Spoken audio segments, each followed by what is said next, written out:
Hey there, STEM Spark enthusiast. I'm so glad you're here. This is Courtney, and welcome back to the STEM Spark, where we ignite curiosity, creativity, and confidence in every learner through science, technology, engineering, the arts, and math. Today's episode is taking flight, literally. We are learning all about aerodynamics, the science of how things move through the air. And if you joined me for our last Just for Kids video bonus episode, you might remember we built 4 different types of gliders. Well, today we're going to learn how to use those gliders to test and the science behind how they work, and even explore some STEAM extensions to keep that creativity soaring. So let's jump in. Let's start with the basics. Aerodynamics. Okay, it doesn't sound very basic, but it is the study of how air moves around things. So airplanes, birds, cars, and of course, gliders. So when something moves through the air, it has to deal with invisible air molecules, pushing, pulling, swirling around it. Engineers study aerodynamics to make vehicles move faster, smoother, and use less energy, which increases our gas mileage, right? We all love that part. You can think of air like an invisible ocean. When you move through it, you create waves and resistance, just like a boat in the water. It's just not as visible as the waves, right? So there are 4 key forces that act on anything that flies, and every glider we make is affected by them. So I'm going to use this one because it looks most like an airplane out of all of the gliders that we make. So lift is the force that pushes upward on the plane or glider in the air. Lift happens when the air moves faster over the top of the wing than underneath the wing. That difference in speed creates a difference in pressure, and that pressure pushes up on the glider, causing it to lift. All right?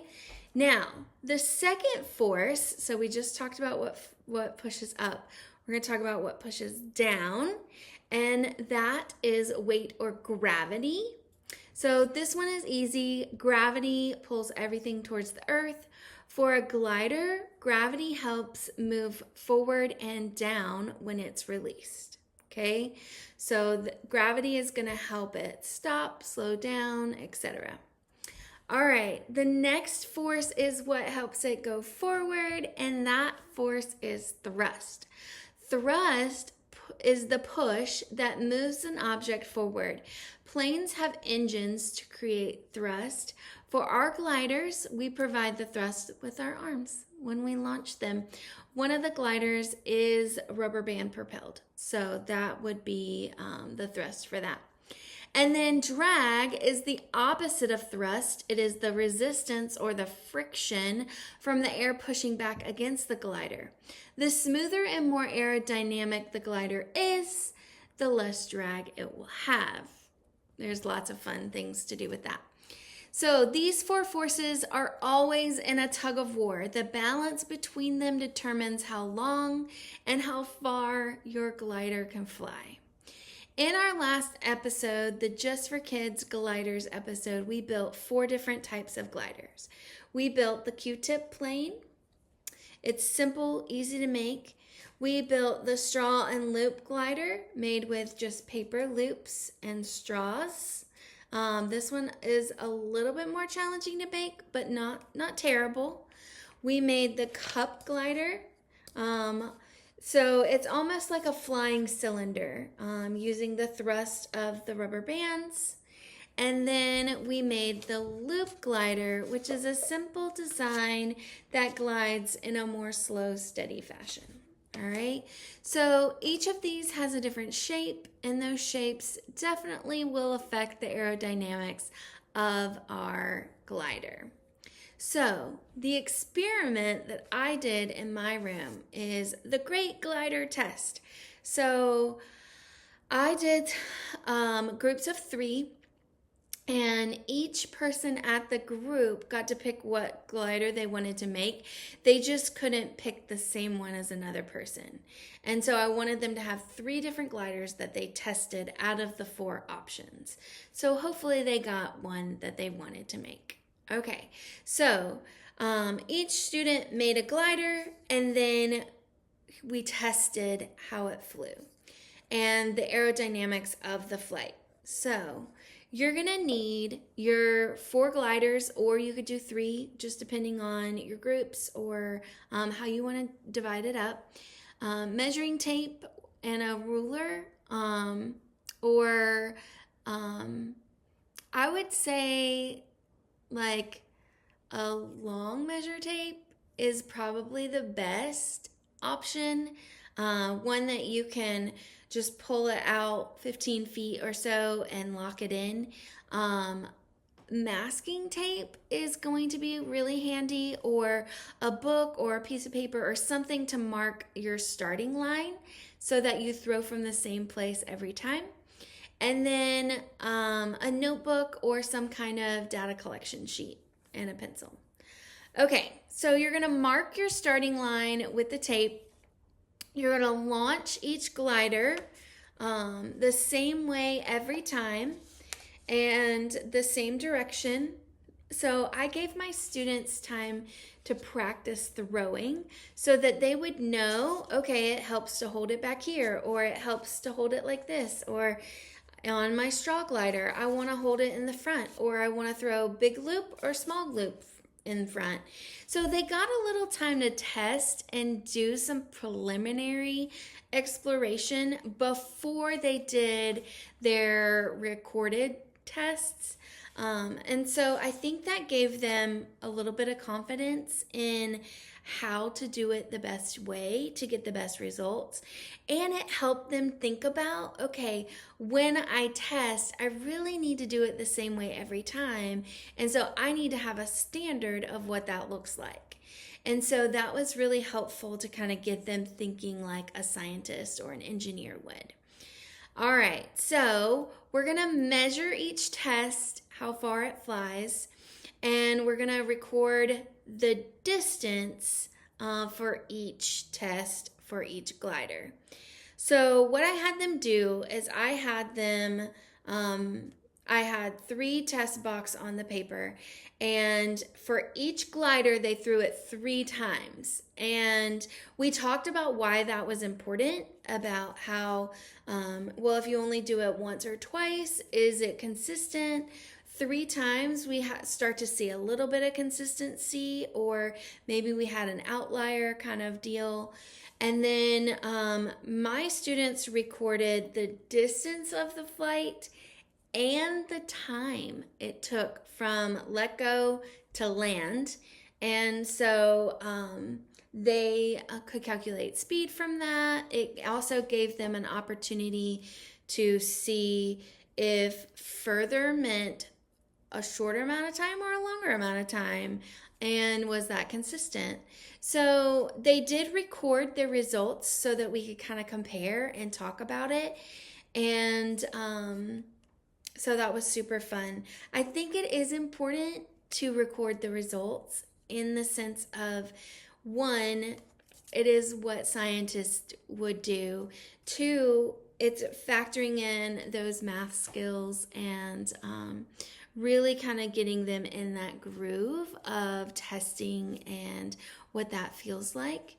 And then it gives them data to look back at and really talk about and analyze. And so I love having them kind of record things for those kinds of reasons. Another option that you could do is have them test one glider in multiple ways. And so maybe I hold the straw glider like this for 3 tests and see how it goes. And then maybe I hold it and throw upwards as opposed to straight for the second test. Or maybe I hold it higher and angle down and see if that changes anything. So you wouldn't have to make different gliders even. You could use the same one and just have them change one factor about how they're throwing it or how they're doing it. And then compare the results. Again, this is how engineers test things and improve real aircraft. And so by collecting data and comparing results and redesigning, it gives them that experience of what real people in that profession would experience, right? Okay, so let's think through some critical thinking questions you could ask your students to kind of take this a little bit deeper. So we have, what could you change in your experiment to make your results more accurate? So that's a good thing for them to think about.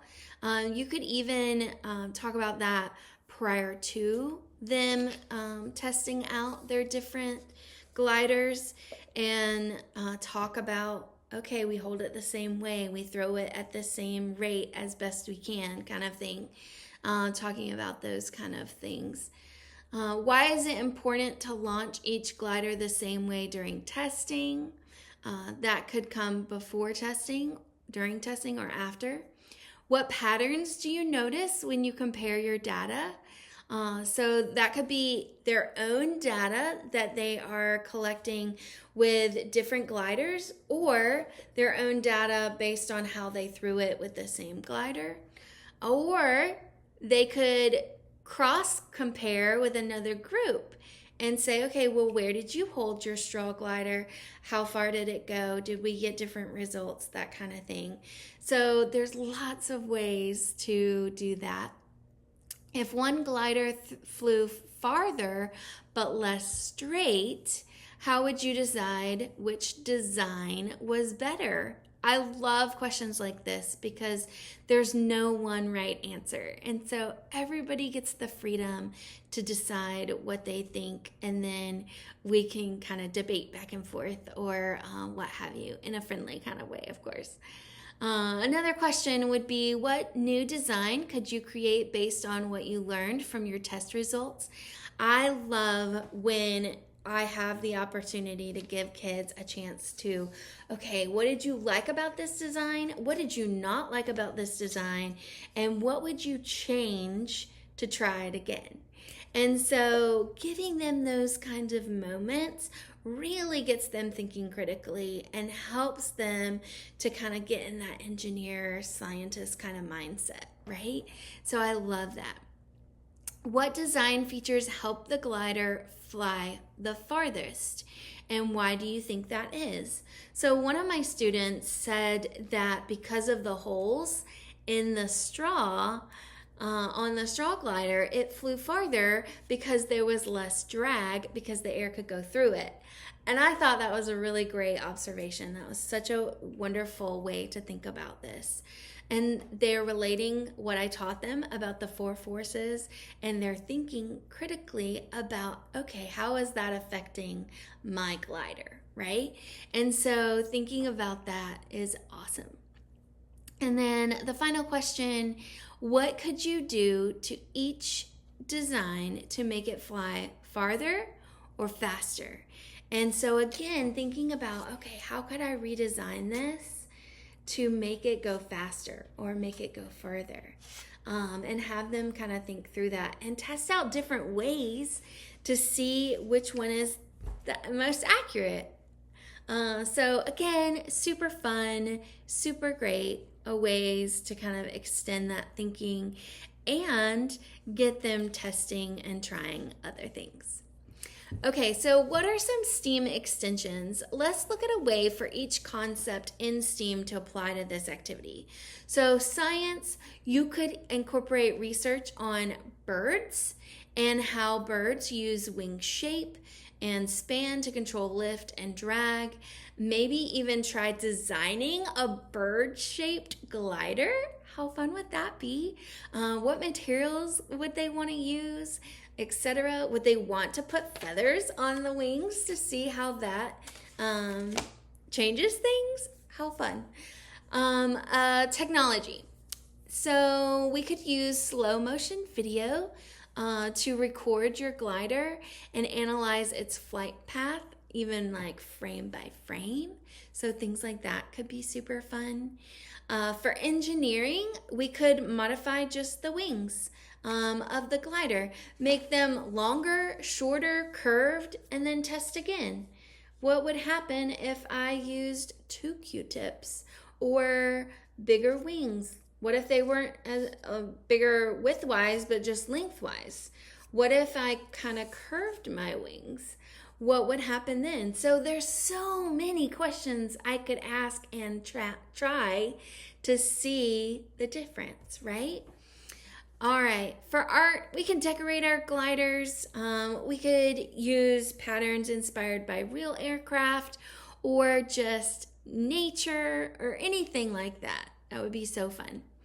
For math, recording that data, you could get average, you could get a range of numbers, you could calculate speed, you could graph your flight distances, all kinds of different things you could do for math.